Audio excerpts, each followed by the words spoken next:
Okay, here we are, Chuck Morse, Monday through Friday, 12 noon, Left Right Radio with Chuck Morse on YouTube and affiliated stations. My guest is Matthew D. Dovell. He is a suicide prevention expert, creator of Nu-Rekall, initiating an immediate spontaneous remission for mental disorders. Matthew, thanks for joining me today. Hello, Chuck. Thank you for having me on your YouTube My channel. pleasure. Get it? Yep, you look great. Thank you. Obviously with high-profile suicides recently and with, I believe, a statistic that came out of the CDC that indicates that there has been a fairly significant uptick in suicides over the past, I'm not sure, 18 months, 2 years. I want to talk to you about, first of all, why you think that is, and more importantly, what we can do about it. Well, there's a lot of different factors involved in why there's an increase in suicide rates. There usually is a jump in suicide rates right after a major election, like presidential election, and we're really slow at our reporting on our suicide rates. So the CDC, I think, is like 3 years behind, actually. So they're actually not very high tech, you could say. We've been increasing in suicide rates for a long time. We're just not talking about it, and that's disturbing to me because I literally have the basically the Wright brothers. You have a plane and nobody's even noticing you're flying. It's the same thing. Nu-Rekall is new psychology that uses cognitive neuropsychology, and we are literally able to create spontaneous remission in somebody who's suicidal in 5 minutes. Now, that's equivalent to the discovery of flight, in the human realm, you could say. I mean, it's a big deal, and we're not paying attention. I mean, the Wright brothers it was 4 years after their first flight before anybody even reported on them flying. I mean, they had to fly over New York and Paris simultaneously before people even believed it.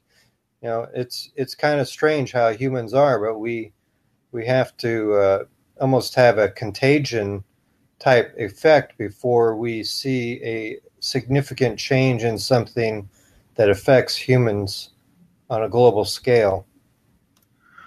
Well, then let's talk about specifically what this product is and how it works. You have some kind of a program. Is it a drug? Is it a remedy? Is it a discipline?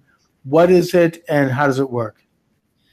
It's not a drug. It's not a drug. It's not long-term treatment. It's actually a code that I discovered while doing research 30 years ago on how the mind works.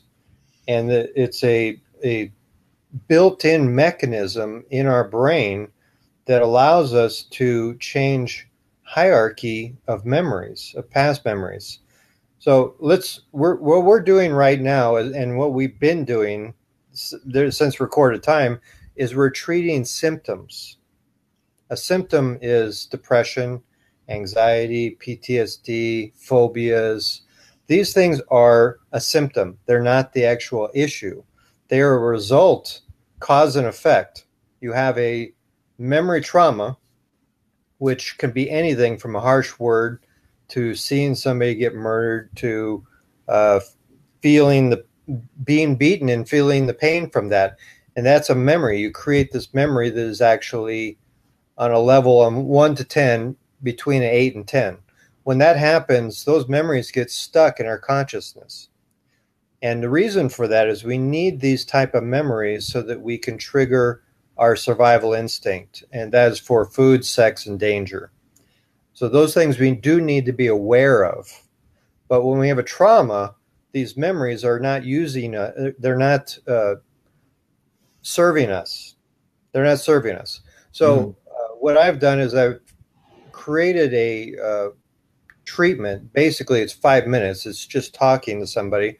Once I find the trauma, which is the hardest part of the whole deal, you treat that 15-minute experience, because we only remember things in packets of 15 minutes or less. We can't. Otherwise, what happens is psychosis kicks in, and that's where you become like catatonic, or you become completely delusional with reality. So if they're able to find the memory, this 15-minute segment, I take them back to that time, and I walk them through a imagination experience, and it changes the emotional intensity attachment to that experience. So if you look at a memory, it's three parts. You have the sensory data, which is, everything we see, everything we hear, everything we feel, smell, taste, touch, all that. That's one part of the memory. And those things are hardwired. Basically, they're written in our memory. Then we have intensity. That's from 1 to 10, how intense this is. And then we have an emotion that's attached. These are all separate components. It's not one thing. It's a separate individual. They're individual components of the whole. So what we do is we take the intensity and we change the intensity. When you do that, the memory actually shrinks and drops into the subconscious. It's because there's like a safety net in the consciousness, and it won't allow memories to fall through into the subconscious unless they're small enough. Now, when you say it falls into the subconscious, you still remember it, but the emotional aspect to it falls in, or do you literally forget it? Okay. Now, Exactly. and I mean this in the best sense. I'm not trying to criticize here, but at all. But but what you're saying reminds me a little bit of Scientology and Dianetics. Are you a Scientologist? No, I've never been to Scientology. Not that there's anything wrong with that. I'm just, I've interviewed them. It sounds like auditing, but which I actually think is in the right setting a fair form of psychotherapy. If it's conducted right, I'm not endorsing it, and I certainly don't endorse them. But this idea of going back and taking a look at a particular trigger event that is causing distress, and then kind of identifying it, taking a look at all aspects of it, and then eventually working it over to the point where that's actually over. That's way more work than what I'm doing. Okay. It literally is a 5-minute procedure. Once I find the experience, I don't even need to know what the experience is. I don't need to know. I choose not to know what the experience is anymore. I've been doing this for 12 years on a public scale, where people call me through International Suicide Prevention, and I treat them over the phone. Now, I've heard everything I need to hear about what causes people to get traumatized, and it's actually pretty disturbing, because about 80% of traumas are created between the age of 6 and 23, and that's when we're developing our emancipation, and that's when we're becoming adults, and we start remembering what's happening to us and how we interact with this world. And those are very traumatic experiences, as far as they're usually on a sexual nature. Mm-hmm. And it's I don't want to get into what they are, but they're usually molested or and I don't need to know the details of that. I really don't even want to know the details of that. So I have a treatment where I have them look at the experience, and then this is not we're not examining anything. All we're doing is I'm doing a cognitive neuropsychology cognition treatment, which is I train other people to do this too now. So there's a certification in Nu-Rekall, and there's a step-by-step process you take with every single individual. No mind is different. That's very important to understand. In 30 years of doing this, I've never run across somebody who has their brain works differently than somebody else's. It's always the same. It's a mechanical device that we can control. And the truth is, with this code, which is literally just 4 changes in an experience, 4 changes. That's it. I don't need to go into a long repertoire or be theatrical with somebody. Nothing. It's just 4 changes in a past memory experience, and it's done. And I have an indicator how effective I am. And the way to do that is I say, before the experience, I say, what level of trauma is this to you? What is the intensity of it? And they'll say it's an 8 or a 10 or a 9 or whatever. Now, that's my focus point.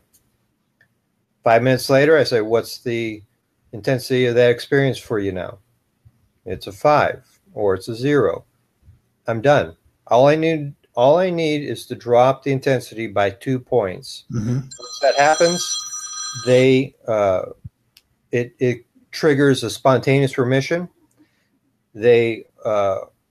You cannot kill yourself if your survival instinct is not active. It's impossible. You have to have that activated. So what this actually does is it disengages your survival instinct.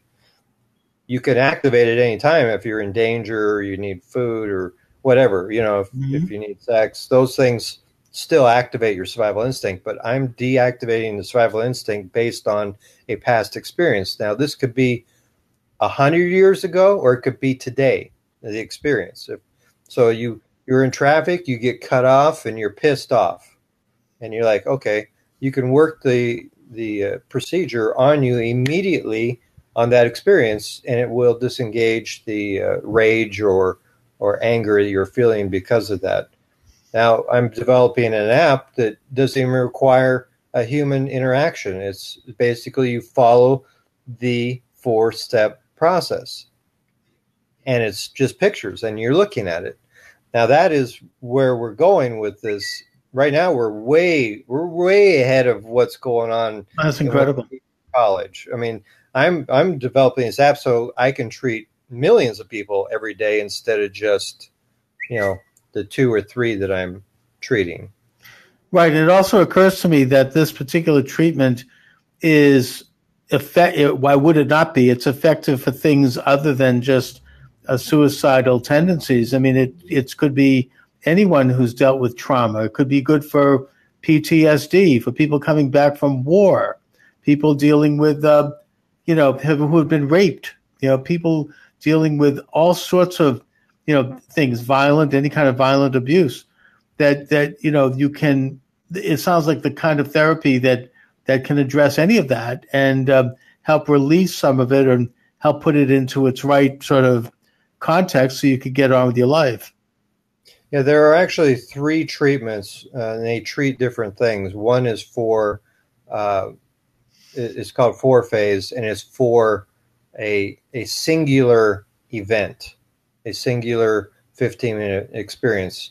Now, when you're talking PTSD, you're talking about multiple traumas, and that's what happens is there are 2 types of effects you can have from trauma. One is you have depression, the other have anxiety. Now, if anxiety, you're living in the future, with depression, you're living in the past. So what happens with PTSD, they're doing both. They're experiencing trauma, they're experiencing anxiety, and they're experiencing depression in a momentary event currently. So I have to do a different treatment with them. Now, that treatment is 20 minutes long, but still, it eliminates the PTSD symptom immediately. I mean, it's done. There's no more PTSD afterwards. So, and that is a similar process, but it's different. And then there's another treatment that is for EMR. It's emotional memory removal. It's for triggers. Mm-hmm. People suppress memories, and those memories only are triggered by It could be a smell, it could be a color, it could be a sound, but they get triggered by these things. A good experience or a good example would be a spider. Like if you have a phobia for spiders, you're good all day long until you see a spider, and then you're like flipped out. You're freaked out. That's a suppressed memory from somewhere in your past where you maybe saw on TV a spider biting somebody, and now you're freaked out about spiders, but you don't even remember why. So that's a suppressed memory, and there's a different treatment for that, and that's probably about 5 minutes as well. But it utilizes the same code that I found that's in every human being, and that code changes the hierarchy of past memories. Hierarchy is where we look back and we say, oh, I want to have a steak. And you'll look back at the best experience you ever had with the steak. And you'll say, oh, I remember this one restaurant. Yeah, that was a really good steak. Let's go have the steak there again. That's hierarchy. If you have a bad steak, you're going to have a hierarchy on a bad steak as well. And you'll say, well, I don't want to eat there because that steak was like overcooked or it was really raw. I mean, I don't want to eat there again. They don't know how to cook steak. So it's your natural defenses. You have two types of memories. You have good memories and you have bad memories. That's love and fear.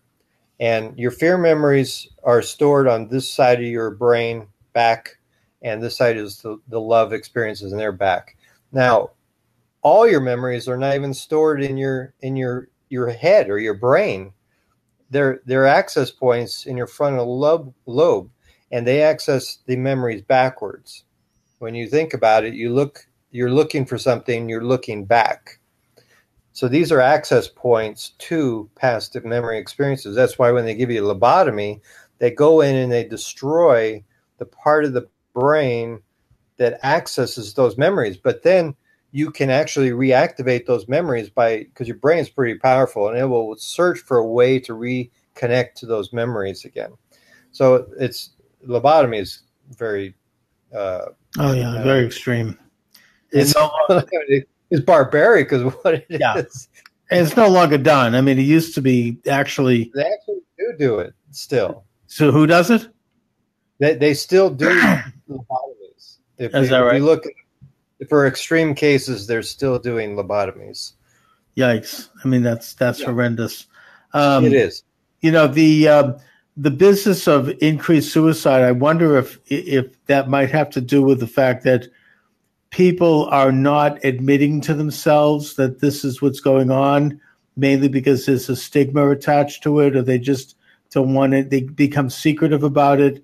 And the result is that they kind of, they hold it in, they sit on that for years.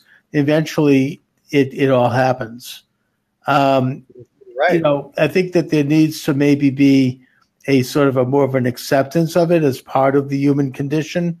We all have, things in our past, or we have things in the present by which are depressing or which we feel despair. And that I think everybody has at different times contemplated, taking their life or what would happen if they did. And, so to my way of thinking, there shouldn't be any stigma attached to it. It should be out in the open. And then there should be, I think that would open people up to things like your treatment, Matthew. Well, back when Robin Williams killed himself, I was doing some work in some psychological journals, and I was talking about what were the advancements were, and I was like, because I had already developed the self-help treatment, and I hadn't released it, and at that time, a month later, I released that treatment, and it's on International Suicide Prevention's website. We get about 300 people a day going there. What it is, it's self-help. And you don't even need to talk to anybody. Mm-hmm. You go on there and you do the procedure 4-phase, and I think it's in 4 languages. So you can actually just read through it, do the process. Before you even finish reading through the 3-page procedure, you're done. It already changes the hierarchy of that past memory. So that was significant because people are afraid to even call a suicide prevention hotline, because basically before what I started doing, they weren't giving you any treatment. They were just they were doing small talk, or they refer you to a therapist. That's not what somebody who is suicidal needs at that point. They need to actually have something happen to them significantly at that point. I've talked to people that were on the edge of a building. They call me and say, I'm on the edge of a building. You can't help me. I'm jumping off. No pressure, or I hear the sound of a revolver. You know what that is? I know. I go, that's the sound of a revolver. You don't help me. I'm going to pull the trigger right now. There's no pressure on my end, right? So, but I've helped those people, because I tell them, I go, look, I can help you. You just put the gun down or get off the ledge, and I'll walk you through a procedure right now. It's 5 minutes, and I've helped every single one of those people. So I've talked with doctors, heads of state, famous people, wealthy people, poor and dirt poor people. It doesn't matter. We all think the same way. We all have the same issues on that one. Yeah. Yes. What do you account? I mean, I think that the rise in suicide, the gradual rise, and it's not it's no timeline. It's perhaps even bigger than we realize, because a lot of things that happen that we don't think are suicide, like a drug overdose, or various certain accidents, and just people, or even disease. I mean, to a certain extent, people are doing themselves in, and they don't really call it that. They may not even know what they're doing. They're not conscious of it. And I think that I would argue, I mean, it seems to me that there is an uptick in it. Is there something going on, do you think, in this world, in this society, in this country, that is causing this to happen? Well, I'll probably get a lot of heat from this, but it's our bodies are temples, and we are poisoning our society through the food we're eating. So the sugar is out of control. They're putting it in every single aspect of every food that we have, and the pesticides. They have neurodisruptors to kill the insect. And you think you're not getting that. Yeah, like that doesn't hurt you, of course. And hormones in cows. I mean, also to make them bigger and fatter. I mean, like that's not going to affect you. Exactly. And then we have also GMO foods, and that is it's not providing with the nutrients that we need to supply our body correctly. So we eat more, and that causes us to feel uncomfortable, and it activates the depression. It actually adds to the depression. If you're depressed and you eat and you're not feeling comfortable afterwards, then it adds to the depression you're already experiencing, and it just builds and builds and builds, and people will never feel satisfied with how they are and who they look like, and then there's the we're looking older and bloated, and I mean there's a lot to do with the food. The food aspect is huge, and we're actually turning it around, though, because you can go to store now and you could buy organic food and non-GMO food, and it's labeled, and people are becoming more aware of that. The sugar aspect, they're not fully becoming aware of that yet, but that is also affecting our mental health, because it's been processed to the point where it's basically like taking cocaine. And they put it in food to cause an addiction. Mm. And they when you trigger the addictive personality, we become victim to certain types of food, like McDonald's and these fast food places, where we crave the food, and what we're craving is actually the sugar.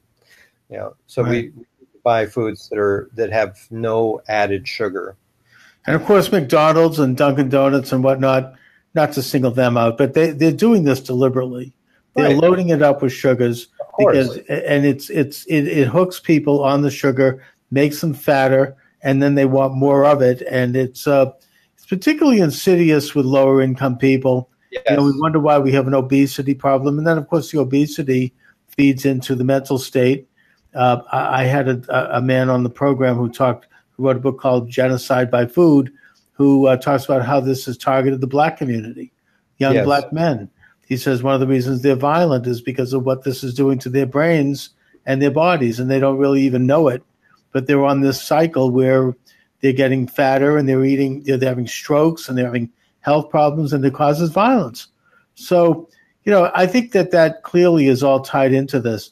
Now, the other thing I've read recently is, and this is, of course, by a group that might have its own self-interests, but they claim that the rise in suicide has to do with the removal of faith and the lack of belief in God and a creator of the universe. Yes. That when you don't believe in anything, you believe in, you look for something to believe in because that's natural. And when you don't find it, it adds to this sense of not having a meaning for being alive. Yes, when you look at the mind and you're a scientist, you cannot help but see that this was designed. The mind, it's designed by a higher power, God.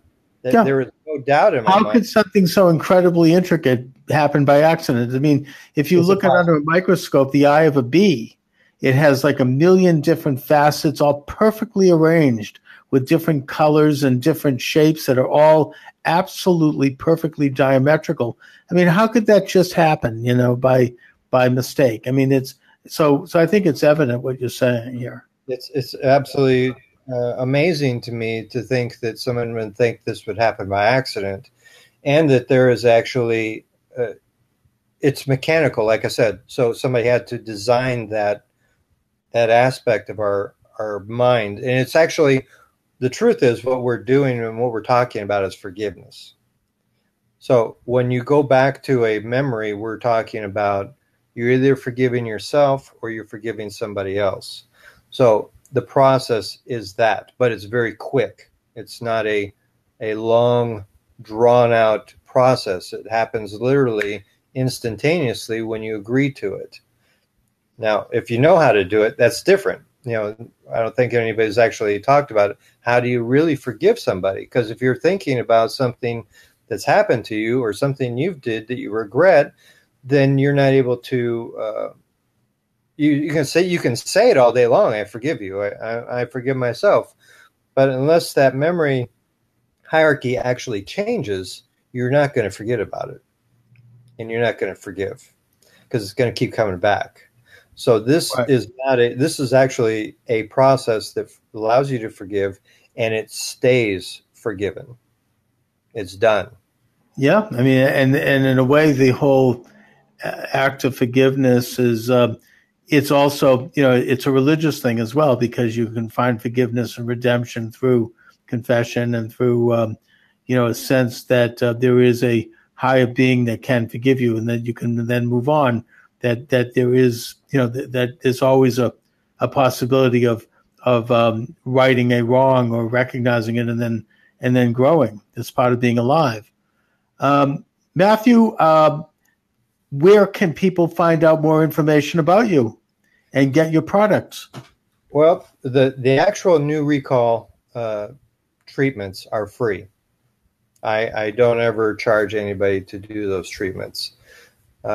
I do charge for training somebody how to give those treatments to somebody else, because it's time. My time is valuable, so I do charge for that. But if you are suicidal and you need help, call me. And the way you can do that is you can either go to the website International Suicide Prevention, which is at supportisp.org, or you can go to Nu-Rekall. That's NU-REKALL.com, and that is the actual trademarked system of how we can alter our behavior permanently. Now, the information then is on the website there, that the steps that someone can take. Yes. The other issue is drugs. Mm-hmm. Drugs are being prescribed to people who are depressed or anxious and PTSD on a scale that's disturbing. And that is actually what those drugs do, is they suppress your emotional state. So you have a circle, and that's your emotions. Now you have an anger issue, and it's because of a past experience. So they say, okay, we're going to give you this drug. And what happens is your whole world shrinks, because it doesn't just affect the anger. It affects your ability to love, to have compassion. Everything shrinks down. So now your world is very small, and your reaction to it is very small.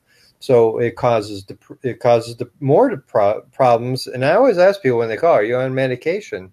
Okay, what's it say on the bottle? It says if you are suicidal, you're calling a suicide prevention hotline. Stop taking the medication. Call your doctor.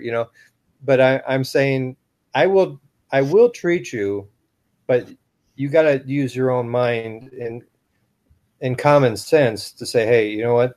This drug is creating this problem. Maybe I should stop taking it. Mm-hmm. Or it's amplifying the problem, and maybe I should stop taking it, or talk to my doctor, or get some treatment that actually stops the symptom. That's the big issue, because you want to spend its quality of life. I want people to have a good quality of life. And it is important to know that just because you're not depressed or having anxiety or PTSD, that doesn't mean that you're going to be happy. I want to be clear on that. People think, hey, if I'm not depressed, I'm going to be happy. No, that's not true. Once I treat you, then you got to make a choice to be happy. That's a lifestyle. Right. No, and I also would point out that if you look at the fine print of those drugs, they say things like suicide, homicide. I mean, and I would mention that if you are on those drugs, don't just get off them just like that, because that can be dangerous. Do it under medical supervision. I don't want to hear about anybody just dropping them and then having an issue. This is a very serious, refined substance that goes right into your system. And like anything else like that, it's like refined sugar. Anything that's refined to that extent, it's very powerful. So it has to be treated with very careful means. Matthew, we're reaching toward the end here, so I just want to ask you one more question, and that is, how is your work here? How has it been received by the psychological community, by the establishment? They are. No one's ever. I have probably 8,000 psychiatrists, counselors, neuropsychologists on my LinkedIn account that I get probably requests for being part of my network, probably 20 a day. So I don't have anybody saying that what I'm doing is not probable. But the unusual thing is that they are unusually quiet. Mm-hmm. And literally, I've had to sit down with the congressman. I've talked with the Pentagon. Everyone's really aware of me, but they're not sure what to do with me. Right. Even the White House is aware of me. Because it's all very new, and there's, people get stuck in certain ways of doing things, and they don't want to change it, and it's also a negative aspect of human nature. Once you write history, I've written history books, and once you get into a certain idea that something happened a certain way, it's very difficult to re-examine it and maybe put in new information. People don't like that. They react. There's like a reaction to that it stirs things up because it causes you to think new about something. So I would expect some of that. But it sounds to me like, you're getting it out there. You're doing the work needing to be done, and you're saving lives. And thank goodness you are. Thank God. So I congratulate you for that, Matthew. Oh, can you, Chuck, if I wasn't doing what I said I was doing, I'd be in jail right now because Okay. I am being so monitored that that if I was actually charging people or doing or hurting people, I would not be here right now. Okay. Well, that in and of itself is testimony to your success. All right, Matthew, I want to thank you for joining me today, Matthew Doval. Thanks so much. And this will be up on YouTube, so you can use it to further promote what you're doing. And I'm glad to help in any way I can. Thanks a lot, Matthew. Thank you, Chuck. I appreciate you. Thank you. All right.